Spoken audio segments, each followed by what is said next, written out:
তাহলে এবার রাহু 4 নম্বর ঘর নিয়ে তো তুমি আলোচনা করলে, একদম। তো রাহু যদি যখন 5 নম্বর ঘরে আসছে তখন সেই কালসর্প দোষের নামটা কি হতে পারে? তখন হচ্ছে পদ্ম কালসর্প দোষ। রাহু এখানে 5th। তাহলে যদি রাহু 5th থাকে, কেতু কত আপনারা বলুন না? কেতু 11th। তখন হিসাবটা করুন। একদম 5-এ যখন রাহু, কিন্তু তাহলে 7 ঘর ঘোরান, কেতু কিন্তু 11th।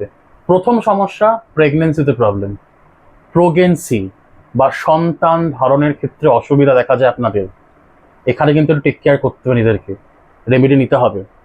স্টাডিতে প্রবলেম, আপনারা যারা দেখবেন যাদের এই পদ্ম কালসর্প দোষ রয়েছে, জীবনে হায়ার স্টাডিতে কখনো না কখনো কোনো একটা বিষয় আপনি সাপ্লি পেয়েছেন বা কোনো একটা বিষয় আপনার ব্যাকলগ হয়েছে, যার ফলস্বরূপ কিন্তু আপনাকে একটা বছর বা কিছু দিন, কিছুটা মাস এক্সট্রা পড়াশোনার জন্য দিতে হয়েছে, বা জীবনে কোনো না কোনোভাবে একটা ক্ষেত্রে প্রবলেম কিন্তু এডুকেশনে আপনার ফেজে আসবেই।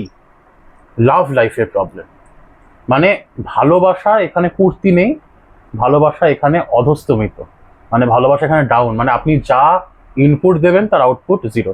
ওই ঝরা ফুল ঝরে যায় দুনিয়ার নীতি, আজ যা ভালোবাসা কাল তার রীতি। বাহ, এই গল্পটা হচ্ছে এখানে। তো এটা গেল পদ্ম কালসর্প দোষ। মানে এখানে জীবনে মেজর প্রবলেমটা দেখা যায়, মানে প্রেমেও, শিক্ষায়, আর গৃহস্থলে তো রইলই। কিন্তু মুশকিল, কিন্তু বিরাট বড় মুশকিল গল্পটা। আচ্ছা, রাহু যদি এবারে 6 নম্বর স্থানে অবস্থান করে সেই ক্ষেত্রে কালসর্প দোষের নাম কি হতে পারে? একদম। তাহলে আচ্ছা বল, তাহলে রাহু যদি 6-এ থাকে তাহলে কেতু কোথায় থাকবে? 12 হাউসে থাকে। একদম। তাহলে ওই 7 নম্বরে ঘরে ঘুরছে, একদম রাহু রইল 6-এ, কেতু রইল 12-তে। এর নাম হচ্ছে মহাপদ্ম কালসর্প। এই পদ্মেরও বাবা, মহাপদ্ম বাবা, নামই বোঝা যাচ্ছে। প্রথম হেলথ প্রবলেম। 6 নম্বর ঘর থেকে আমাদের বোঝায় কি বলুন তো? রোগ, রিপু, ঋণ। ওই রোগেই আগে মারবে মানে মরা নয়, এখানে টাকা খরচের কথা বলা হচ্ছে। এই টাকা খরচ করাবে হিউজ পরিমাণে, হেলথ প্রবলেম বাড়বে, প্রচুর শত্রু, গুপ্ত শত্রুতে ভরা, হিডেন এনিমিস আপনার। আপনি বুঝতে পারছেন না, আপনি যার সাথে মনের কথা বলছেন সেই আপনাকে পরে বাঁশটা দিয়ে চলে যাবে। এটা হচ্ছে মহাপদ্মের নমুনা। সাবধানে থাকতে হবে। যারা এখন ক্যালকুলেশনটা মেলাচ্ছেন না, একটু মিলিয়ে নিন যে আপনি মহাপদ্মের আন্ডারে পড়ছেন কিনা। একদমই। নাহলে কিন্তু আপনার মানসিক চাপটা বৃদ্ধি পাবে, আপনার ফ্রাস্ট্রেশনটা বাড়বে। কারণ আপনার মনে কি হবে, আমি তো ভালোবেসে কথাটা বলছি তাকে, সেটাই। কিন্তু আখেরে গিয়ে কিচ্ছু হলো না।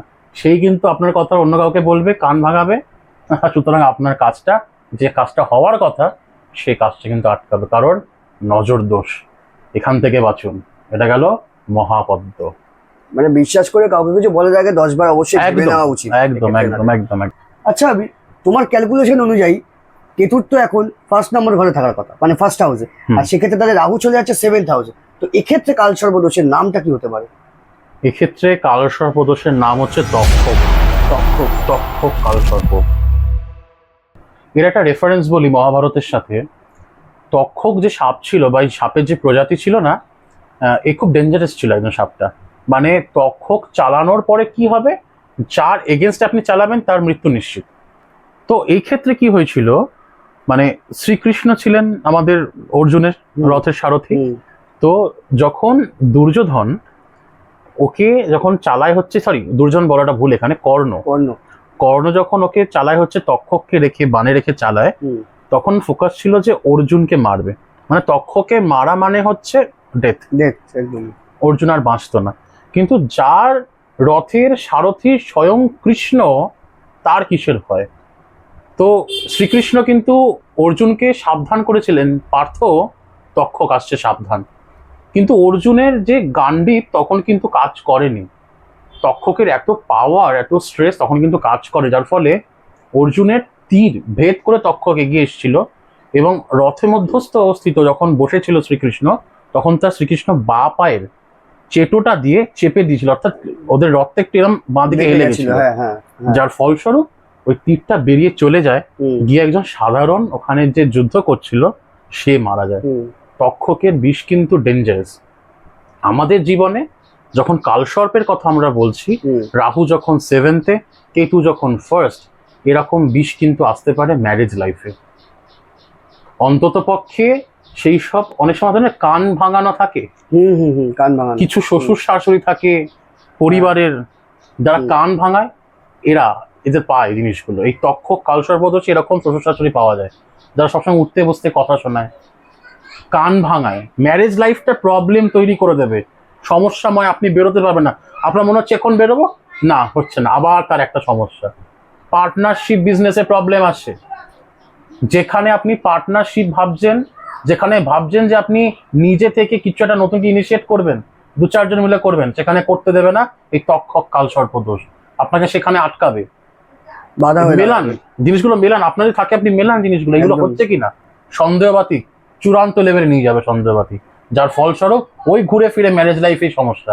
আপনি সন্দেহ করবেন, সন্দেহর বশে একটা ভুলটা খারাপ, খারাপটা ঠিক, ঠিকটা ভুল, এই গোলের মতো কালচক্রে ঘুরতে ঘুরতে তক্ষক কালসর্প আপনার জীবনটাকে শেষ করবে। এইগুলো থেকে সরে দাঁড়াতে হবে, নিজেকে রেমেডি নিতে হবে, এটার ঠিক করে বুঝতে হবে যে কোন জায়গাতে এখানে আপনাকে বাধা দিচ্ছে, সেই জায়গাটাকে ধরুন, ধরে সেটাকে ঠিক করুন। আচ্ছা, এবার যদি কথা বলি তাহলে কেতু তো চলে যাচ্ছে সেকেন্ড হাউসে, কিন্তু সেকেন্ড কেতু সেকেন্ডে চলে আসছে, আর তাহলে রাহু চলে যাচ্ছে আবার 8th হাউসে। 8th, তো কি করে মানে এই কালসর্প দোষের নামটা কি হতে পারে? এটা সব থেকে ডেঞ্জারাস। আমরা যত রকম কালসর্পদোষ দেখি, হ্যাঁ। আমরা অনেক ক্ষেত্রে কালসর্প যোগ বলে, সেখানে পরে আসছি কোনগুলোকে হ্যাঁ। যোগ বলবো, আচ্ছা। তার একটা ক্লাসিফিকেশন রয়েছে, কিন্তু এইটা হ্যাঁ। সব থেকে ডেঞ্জারাস, ডেঞ্জারাস কি হিসাবে এটা? ভয়ঙ্করতম, এখানে মৃত্যু পর্যন্ত মানুষের হতে পারে নাকি। আচ্ছা। এর নাম হচ্ছে কর্কটক কালসর্প। কর্কটক কাল অর্থাৎ যখন রাহু 8 এবং কেতু সেকেন্ড হাউসে, মোস্ট ডেঞ্জারাস।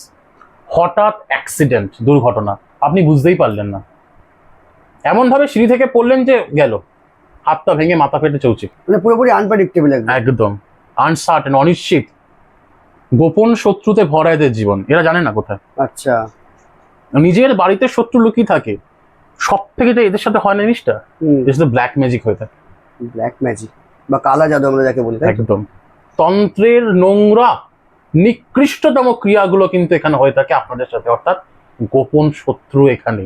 আপনি যাকে বন্ধু ভাবছেন জীবনে, সে আসলে বন্ধু নয়। যে মানুষ বলে সে ভালো, ভালো মানুষ কখনো বলে না আমি ভালো, তার কাজে বোঝা যায় সে ভালো। অর্থাৎ যাকে আপনি ভালো ভাবছেন, সে কিন্তু আসলে ভালো নয়।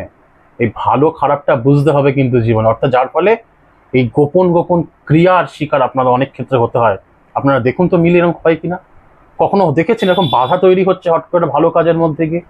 একটা ভালো কাজ ভেবেছিলেন শুরু করবেন, হট করে কারো একটা দৃষ্টি পড়ে গেল, নজর চলে এলো, এই জিনিসগুলো তো হয় তো আপনাদের সাথে। দেখুন, দেখুন আপনার এই কর্কটক আছে কিনা।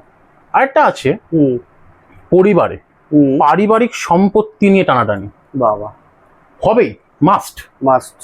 এই কালসর্প দোষে আপনাদের পরিবারে সম্পত্তি নিয়ে বিবাদ মাস্ট হতেই হবে। সেটা 1 ইঞ্চি ভূমি থাকুক বা 1 কাঠা থাকুক, 10 কাঠা থাকুক, হবে হবে হবে, লিখে নিন হবে। এগুলো রেমেডি করতে হবে, রেমেডি তো অবশ্যই। আছে, আমরা তো রইলাম, রেমেডি ঠিক দেবো। অবশ্যই। ভিডিও শেষ অবধি থাকুন, রেমেডি ঠিক দেবো, সব পেয়ে যাবেন। সমস্ত ব্যবস্থা অ্যাস্ট্রোপিডিয়া করে নিয়ে এসছে, কারণ বাকি চ্যানেলের মধ্যে নয় আপনাকে ভয় দেখিয়ে রোজগার করবো, নয়, ওরকম ইন্টেনশন আমাদের নেই। একদমই তাই।